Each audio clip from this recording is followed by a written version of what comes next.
Miami is a city with a great tradition of well-crafted building. And one of the privileges to the building in Miami is to be part of that tradition. But one thing is for sure, it's a very passionate project. The place is fantastic, the community is great, the job is great.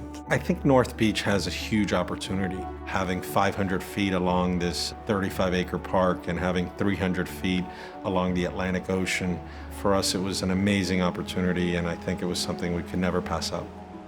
I was there a few months ago. I was sitting on the beach. When you sit on the beach, you're in the middle of nowhere. You're in the middle of Miami, but you feel like on a little island, lost. It's fantastic.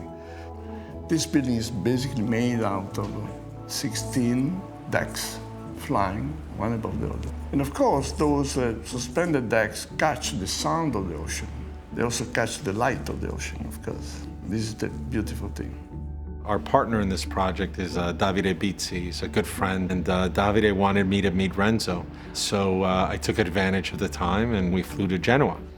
And I was able to meet Davide and Renzo. I have to thank Davide for the introduction because Renzo's someone, obviously a master in the world, someone that's done amazing structures, but is also very sensitive to the environment and nature, and also to do something that was going to be appropriate, the right scale, the right density. You have both dimensions. You have the dimension of nature, you have Calling Avenue, you have street, you have activity, and in between you have a park. And we are flying above that park.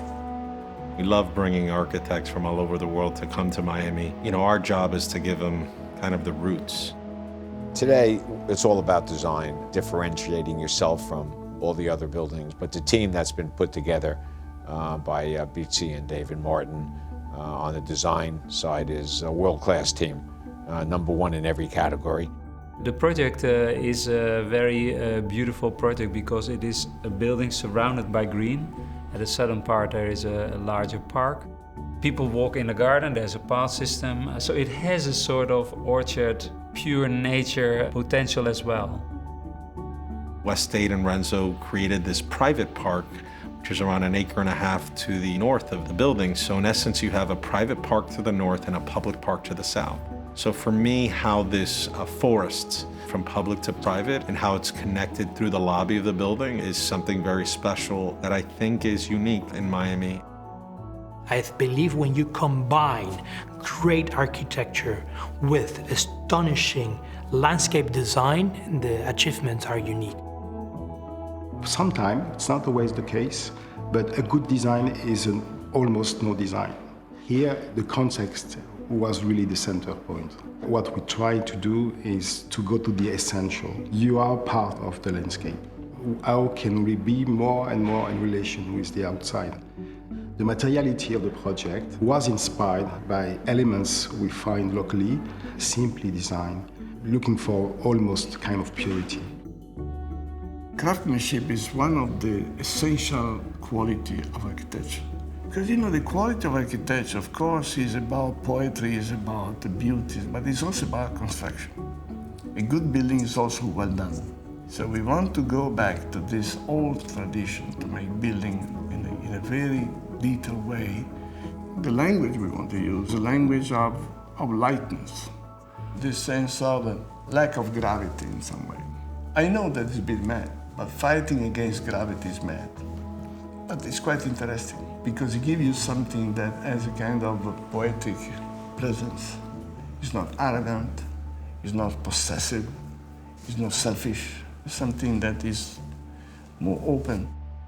We tend to know what people want because we work with buyers all the time, and we're building a project where we know that is going to sell very well because we're building something that people want to live in. I don't think I've ever seen a building that had terraces as a proportion to the building as large. The living space in this building is a combination of interior space and exterior space. And the way we've done it is the outside becomes part of the inside. It becomes one. So I think that everyone is going to be very impressed with what we've accomplished.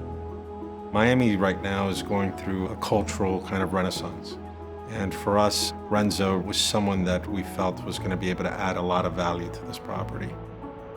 It's really the last piece of Miami Beach that really is going to now have some new life and new energy. What he created here was something that I think is going to be a landmark and really give a lot of dignity and pride to the community.